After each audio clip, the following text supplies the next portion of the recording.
থমথমে দেশ আমরা শিরোনাম করলাম 31শে জুলাই, আমি শিরোনামটা ঠিক করে নিচ্ছি। এই 31শে জুলাই থমথমে দেশ, এই সেনাবাহিনী বলছে যে আমরা একটা বিপজ্জনক পরিস্থিতি সময় পার করছি, এটার জন্য সবার সম্মিলিত সহযোগিতা দরকার। অন্যদিকে প্রেস সচিব বলেছেন আমরা আগামী 5-6 দিন খুব কঠিন সময় পার করব। কেন এগুলো আসলো? এই বক্তব্যের প্রেক্ষিতে আপনাদের কাছে মনে হচ্ছে কিনা দেশটা থমথমে কিনা? এবং আমি যা দেখলাম নগরীতে অনেক জায়গায় রাস্তায় ব্যারিয়ার দিয়ে দেওয়া হয়েছে, ব্যারিকেড দেওয়া হয়েছে, অনেক রাস্তা বন্ধ করে দেওয়া হয়েছে। উদাহরণ যদি এই গণভবনের রাস্তা তো এই মুহূর্তে বন্ধ হওয়ার কোনো কারণ নেই। বিজয় সরণি এলিপ্যাড এরোপ্লেন মোড় থেকে গণভবন রেসিডেন্সিয়াল মোড় পর্যন্ত রাস্তাটা বন্ধ করে দেওয়া হয়েছে ব্যারিয়ার দিয়ে। অন্যদিকে পরিকল্পনা কমিশন থেকে রোকেয়া শহরের দিকে যে রাস্তাটা গিয়েছে, পরিকল্পনা কমিশন এখানে ব্যারিয়ার দেওয়া হয়েছে। এভাবে অনেক জায়গায় নাকি ব্যারিয়ার দেওয়া হয়েছে। নানা রকম আতঙ্ক উদ্বেগ মানুষের মাঝে বিরাজ করছে। আপনি কিভাবে দেখছেন একজন রাজনীতিবিদ হিসেবে? ধন্যবাদ আপনাকে, ধন্যবাদ আমার বিজ্ঞ সহালোচক এবং যারা দেখছেন তাদেরকে। মূলত থমথমে পরিস্থিতি তো শুধু 31শে জুলাই আজকের দিনটা এরকম না, আমরা বেশ কিছুদিন যাবতই দেশে একটি থমথমে পরিস্থিতি দেখতে পাচ্ছি এবং আইন শৃঙ্খলা পরিস্থিতির চরম অবনতি হয়েছে। মানুষের জানমালের নিরাপত্তা নেই। সেই সাথে আপনি দেখবেন যে মব জাস্টিস অহরহ চলছে।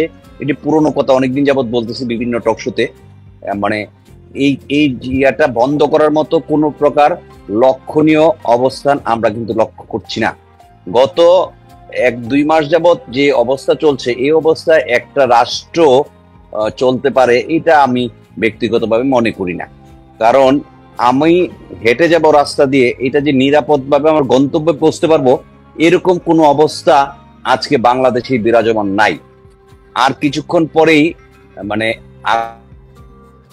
আগস্ট মাস শুরু হবে।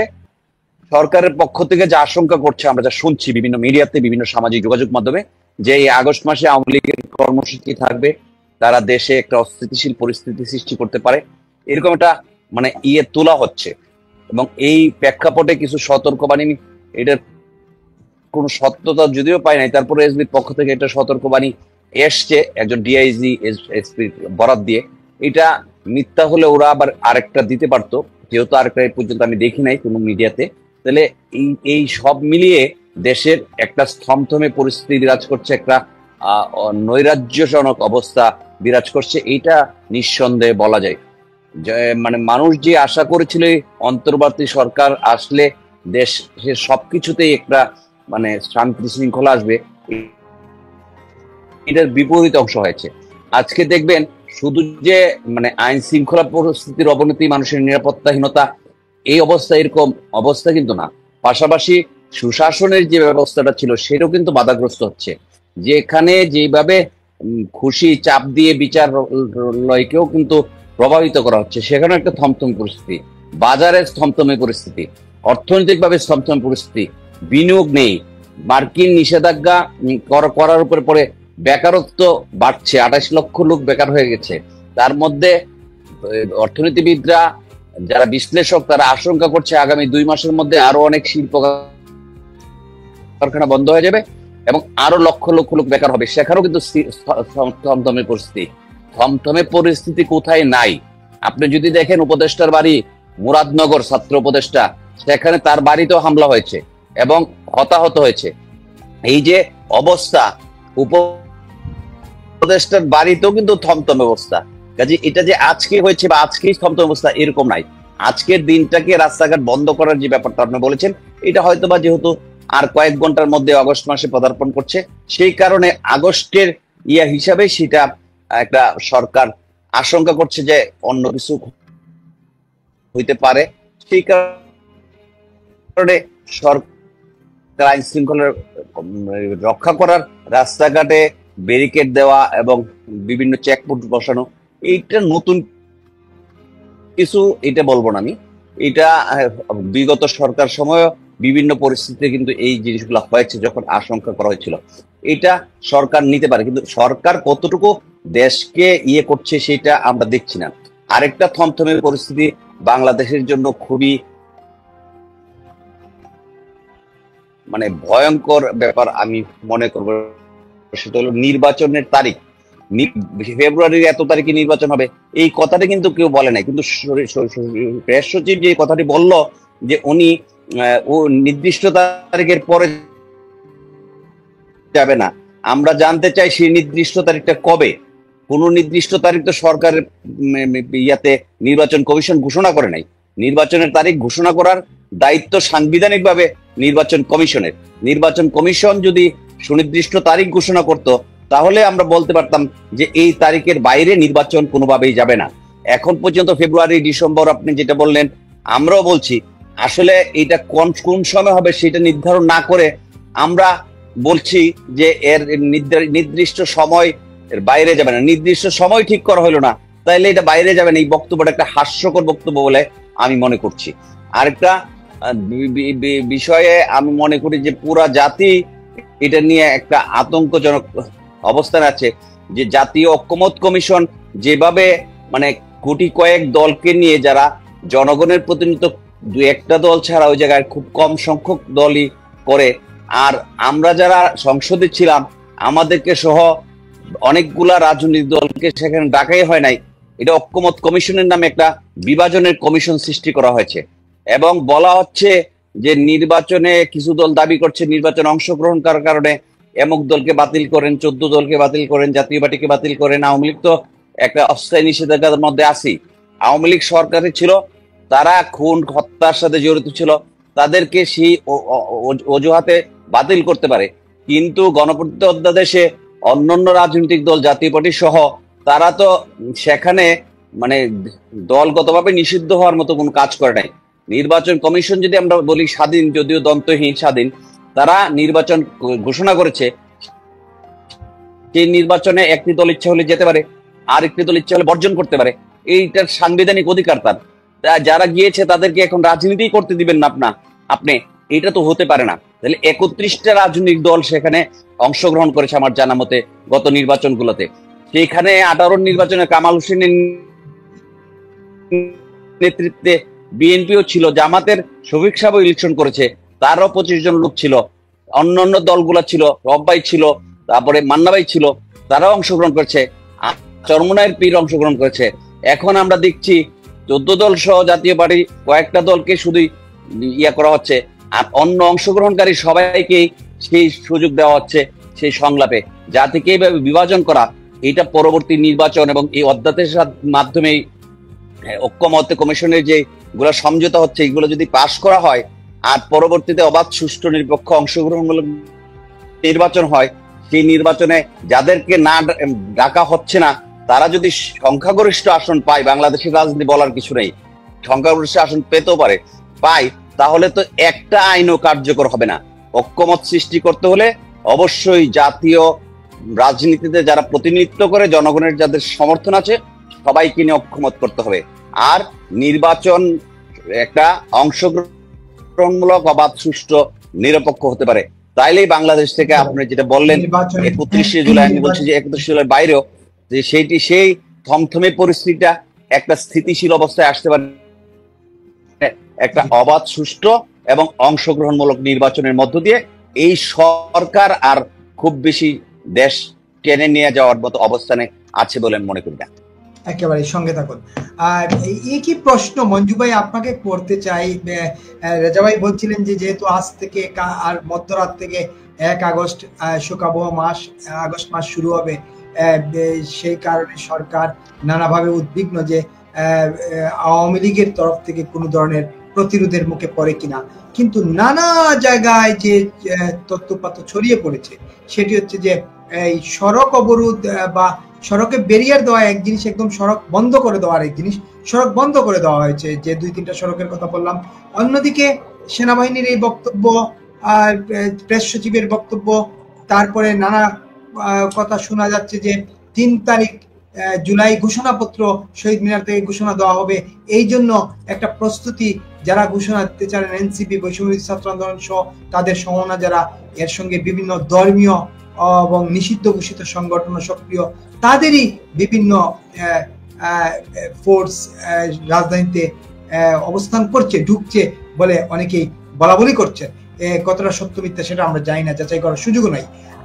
আপনি যদি বলেন আপনি কিভাবে থমথমে অবস্থাটাকে দেখছেন রাজধানী সারা দেশকে? ধন্যবাদ। প্রশ্ন তিনটি, আমি পয়েন্ট বাই পয়েন্ট একটু বলি। প্রথমত হচ্ছে যে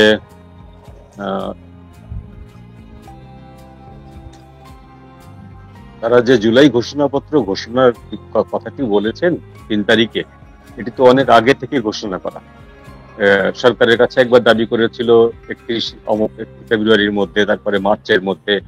এই করতে করতে সরকার শেষ পর্যন্ত সময় দিয়েছিল 3 মাসের মধ্যে করবে। তারা এখন 3 তারিখে সাব্যস্ত করেছে এই ঘোষণাটি প্রথমত ঘোষণা হবে, কিন্তু সেটিকে মেনে নেবে না। তাদের যে প্রধান যে শরিক দলটি বিএনপি মেনে নেবেন না, কারণ ওইখানে সংবিধান সংশোধন করে যে অধ্যাদেশ জারি করছে আলী রিয়াজ সাহেব, সেখানে সব পয়েন্ট যদি বিএনপি মেনে নেয়, একটি পয়েন্ট বিএনপি কোনোভাবেই মানতে পারবে না। সেটি হলো যে যিনি দলের প্রধান হবেন তিনি প্রধানমন্ত্রী হতে পারবেন, সরকার প্রধান হতে পারবেন। তো এইটি খালেদা জিয়ার ক্ষেত্রেও যেমন সত্যি, তারেক রহমানের ক্ষেত্রেও সত্যি। আমি আওয়ামী লীগকে এখানে বাদ রেখে দিচ্ছি। সুতরাং বিএনপি এই জিনিসটি মেনে নেওয়ার কথা না, বিএনপি মেনে নেবে না যে যিনি দলের প্রধান তিনি রাষ্ট্রের প্রধান বা সরকারের প্রধান হতে পারবেন। তো এখানে আবার আরেকটি বিষয় বলা হয়েছে যে আমরা এই বাধ্যতামূলক অধ্যাদেশটি সজ্ঞানে সুস্থ মস্তিষ্কে সকলে যাচাই বাছাই করে সর্বসম্মতিক্রমে স্বাক্ষর প্রদান করছি এবং মানব বলে প্রতিজ্ঞা করছি। তো এরকম একটি ঘোষণাপত্র যখন আপনি আগেই পড়ে নিচ্ছেন দলগুলোর কাছ থেকে, একটু যদি মঞ্জু ভাই আপনাকে একটু কারেকশন দেই, সেটা যে এটা আপনি যেটা বলছেন জুলাই সনদের কথা, আর অন্যদিকে এনসিপির সদস্য সচিব গতকালকে যেটা প্রেস ব্রিফিং করে বলছেন যে আপনারা সাংবাদিকরা জুলাই সনদ এবং ঘোষণাপত্রকে গুলিয়ে ফেলছেন। ঘোষণাপত্র একেবারেই আলাদা বিষয়। আমরা জুলাইয়ের স্বীকৃতি চাই এবং এটি আইনি স্বীকৃতি চাই, সাংবিধানিক স্বীকৃতি চাই, এই জন্যই আমরা ঘোষণাপত্রের কথা বলছি। এই ঘোষণাপত্রটাই তারা 3 তারিখে ঘোষণা করতে চায়। এই কারণে নানাভাবে লোকজন জড়ো করা হচ্ছে বলে শোনা যাচ্ছে। তাদের লোকজন, ইসলামী ঘরানার লোকজন, মিলিটেন্ট লোকজন, নানা রকম লোকজন জড়ো হচ্ছে। এইসব কারণে এক ধরনের উত্তপ্ত অবস্থা বিরাজ করছে।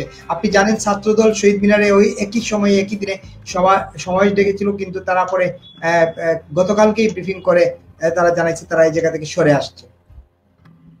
এখন এটা তারা বলছে যে এটি সম্পূর্ণ আলাদা, কিন্তু আমরা যারা এটি পড়েছি তারা আমরা জানি যে 7টি পয়েন্ট দিয়ে জুলাই ঘোষণাপত্রটিকে সংবিধানের ওপরে স্থান দেওয়া হয়েছে। আলী রিয়াজের যে সংবিধান সংশোধন যেটা, সেইটিকে তার ভিতরে জুলাই ঘোষণা হচ্ছে অন্যতম। জুলাই ঘোষণাটিকে সর্বোচ্চ পর্যায়ে গুরুত্ব দেওয়ার জন্য বলা হয়েছে বাধ্যতামূলক। তো সেটা যখন বলাই হয়েছে, তারপরে আলাদাভাবে যখন এরা এটা শহীদ মিনারে দাঁড়িয়ে এটা যখন প্রকাশ করবেন, এটা হচ্ছে পাবলিক শো। তো এই পাবলিক শো করার সময় তাদের ধারণা ছিল আগে যে এইটি দেশের সর্বস্তরের জনগণ গ্রহণ করে নেবে। গ্রহণ করে গত বছর 2024 সালের জুলাই মাসের বা আগস্ট মাসে যে গণজাগরণটা হয়েছিল, সেই রকম একটি গণজাগরণের মতো ঘটবে। সেই গণজাগরণের মতো ঘটার ফলে তাদের যে গত 1 বছরের যত সব ব্যর্থতা ছিল, সমস্ত ব্যর্থতা চাপা পড়ে যাবে। তাদের প্ল্যানের ভিতরে এই জিনিসটা আছে। যে কারণে আপনি দেখবেন যে গোপালগঞ্জ ম্যাসাকারের পরে এরপরে চট্টগ্রামে বা চাঁদপুরে বা কুমিল্লাতে যে সমাবেশগুলো হয়েছে এনসিপির, সেই সমাবেশগুলোতে কিন্তু প্রচুর পরিমাণে ইসলামী দল থেকে লোক হায়ার করা হয়েছে। চট্টগ্রামের একটি সমাবেশে আপনি উইদাউট টুপি একজন দর্শককেও আপনি দেখবেন, একজন দুজনকে দেখতে পারেন, সেটা সিলেটেও তাই। তার মানে হচ্ছে এটা স্পষ্টভাবে তাদের নিজেদের কোনো লোক সংখ্যা তারা পাচ্ছে না, নিজেদের পক্ষে তাদের সাধারণ জনগণকে তো পাচ্ছেই না, নিজেদের কর্মীদেরকেও পাচ্ছে না। সেখানে হেফাজতে ইসলাম, জামাতে ইসলামী বা চরমোনাই পীর সাহেবের দল, ইসলামী শাসনতন্ত্র আন্দোলন, শিবির, এদের কাছ থেকে লোক ভাড়া করে নিয়ে করা হচ্ছে। এবং 3 তারিখে ঠিক এই কাজটি করা হবে শহীদ মিনারে। এই কাজটি করে ব্যাপক একটা শোডাউনের প্ল্যান আছে তাদের, যে শোডাউনটা গত কয়েকটি ঘটনায় গত কয়েকটি ঘটনায় যেভাবে ইউনূস সাহেবের সরকারের ভাবমূর্তি নষ্ট হয়েছে, বিশেষ করে গোপালগঞ্জ থেকে শুরু হয়ে তারপরে এই যে মাইলস্টোনের যে বিমান দুর্ঘটনার লাশের সংখ্যা বলতে না পারা বা লাশের সংখ্যা গুম করা, এই বিষয়টিকে আমরা এখন কমই বলবো, কারণ এখন পর্যন্ত সংখ্যা বলতে পারেনি, এবং এই সংখ্যা বলতে না পারা কোনো রকেট সায়েন্স না, এটা একদিনেই বলা সম্ভব, ইজিলি বলা সম্ভব। তো সেটি তারা বলছেন না। তো এরপরে সেনাবাহিনীর সঙ্গে একটু দূরত্ব খেলা, আমি এটাকে আমার কাছে মনে হয় দূরত্ব খেলা। ঠিক দূরত্ব সেনাবাহিনীর সাথে কখনোই ডক্টর ইউনূসের ছিল না, এখনো নেই। দূরত্ব থাকলে উনি এতদিন পর্যন্ত 1 বছর পর্যন্ত সরকার পরিচালনা করতে পারতেন না। তো এই দূরত্ব খেলা, সেনাবাহিনী জানে না নির্বাচনের বিষয়ে সরকার কি সিদ্ধান্ত নিচ্ছে, যেমন বিমানের কর্মকর্তারা জানেন না যে 25টি আপনার বোয়িং বিমান কেনা হচ্ছে, তাই না? তো এই বিষয়গুলো হচ্ছে যে লেজে গোবরে তো পাকিয়েছে সবকিছু, এখন সেখান থেকে একটি একটি করে উত্তরণের তো কোনো পথ নেই বা সময়ও নেই। সেখান থেকে উত্তরণের জন্য তাদেরকে একটি বড় ধরনের গণজাগরণ দরকার, অর্থাৎ র্যাপিড একটা ফোর্স ক্রিয়েট করা দরকার। গণজাগরণ বলতে র্যাপিড একটা ফোর্স ক্রিয়েট করা দরকার, শহরে বা জনগণের ভেতরে, দেশবাসীর ভেতরে এক ধরনের ভীতি সৃষ্টি করা দরকার যে এই দলটির পেছনে প্রচুর পরিমাণে জনসমর্থন আছে, প্রচুর পরিমাণে লোকজন আছে, এবং তারা প্রয়োজন বোধে বুকের রক্ত ঢেলে দেবে, তারা প্রয়োজন বোধে মানুষের প্রাণ সংহার করবে। এইরকম একটি ভাইব দেওয়ার চেষ্টা করা হচ্ছে, এরকম একটি চিত্র মানুষকে দেওয়ার চেষ্টা করা হবে 3 তারিখে। সেই জন্যই আগে ভাগে শহরের অর্ধেকটা অংশ, আমি ধরে নিলাম আপনি যে অংশগুলোর কথা বললেন, এটা শহরের সব প্রাণকেন্দ্র। শাহবাগটাও বন্ধ করে দেওয়া হয়েছে। শাহবাগের 2-3 পাশ দিয়ে ওখানে একটা অ্যাম্বুলেন্স পর্যন্ত 3টি হাসপাতালে যেতে পারছে না, ওখানে 3টি হাসপাতাল যেতে পারছে না। তো এই সমস্ত বিষয়টি করাই হচ্ছে যে ডক্টর ইউনূসের পায়ের তলা থেকে মাটি সরে গেছে, এইটা যখন তার নিজস্ব লোকরাই বলছে যে সেফ এক্সিট খোঁজার জন্য, এবং তাকে যারা বসিয়েছে তারা নিজেরাও হতাশ, এবং তারা যখন হতাশ হচ্ছে, এডি ভান্সের মতো লোক যখন হতাশ হচ্ছে, তুলসী গ্যাবার্ডের মতো মানুষ যখন হতাশ হচ্ছে, তখন ডেফিনেটলি বলতে হবে যে ইউনূস সাহেবের মাথার উপর থেকে আমেরিকার যে প্রশ্রয়ের হাতটি, সেই হাতটি সরে যাচ্ছে। তো সেটা সরে গেলে ওনার তার কিছু থাকে না, তখন একমাত্র থাকে হচ্ছে এনসিপি আর হচ্ছে সেনাবাহিনী। সেনাবাহিনীও যখন বলে যে আমরা নির্বাচনের বিষয়ে আগাম কোনো খবর পাইনি, আমাদেরকে জানানো হয়নি, তার মানে সেনাবাহিনীর সঙ্গে একটি দূরত্ব আছে। এরপরে বাকি থাকলো এনসিপি। কারণ এনসিপির যদি 3 তারিখের ওই ঘোষণাটি যদি বজ্র আটুনি ফসকা গেরোর মতন অবস্থা হয়, যে বিশাল করে গর্জিল কিন্তু সেইভাবে বসছিল না, তাহলে তো ওনার আসলে পায়ের তলায় মাটি একেবারেই থাকবে না। সেই কারণে 3 তারিখের ওই যে গ্যাদারিংটা, ওই সমাবেশটাকে তাকে এনিহাউ এটাকে একটা ভীতিকর, শহরের ভিতরে এক ধরনের ভীতি সৃষ্টি করে, আতঙ্ক সৃষ্টি করে মানুষের সামনে প্রমাণ করতে হবে যে আমরা একসাথে আছি, ঐক্যবদ্ধ আছি। আসলে ঐক্যবদ্ধ নেই। আজকে বামপন্থী দলগুলো ঐক্য মিটিং বয়কট করেছে। তো এই ঘটনাগুলো ঘটবে। এর এখন যেটি বলছে যে আপনার তথ্য উপদেষ্টার যে কথাটি, যে 5-6 দিন, কেউ কেউ বলছে 15 তারিখ পর্যন্ত, কেউ কেউ বলছে যে প্রথম সপ্তাহটি, এই সবগুলোই হচ্ছে এক ধরনের প্যানিক তৈরি করা, এক ধরনের প্যানিক তৈরি করে জনগণকে, যারা প্রতিবাদ করতে নামবে এদেরকে ঘরের ভিতরে আটকে রাখা।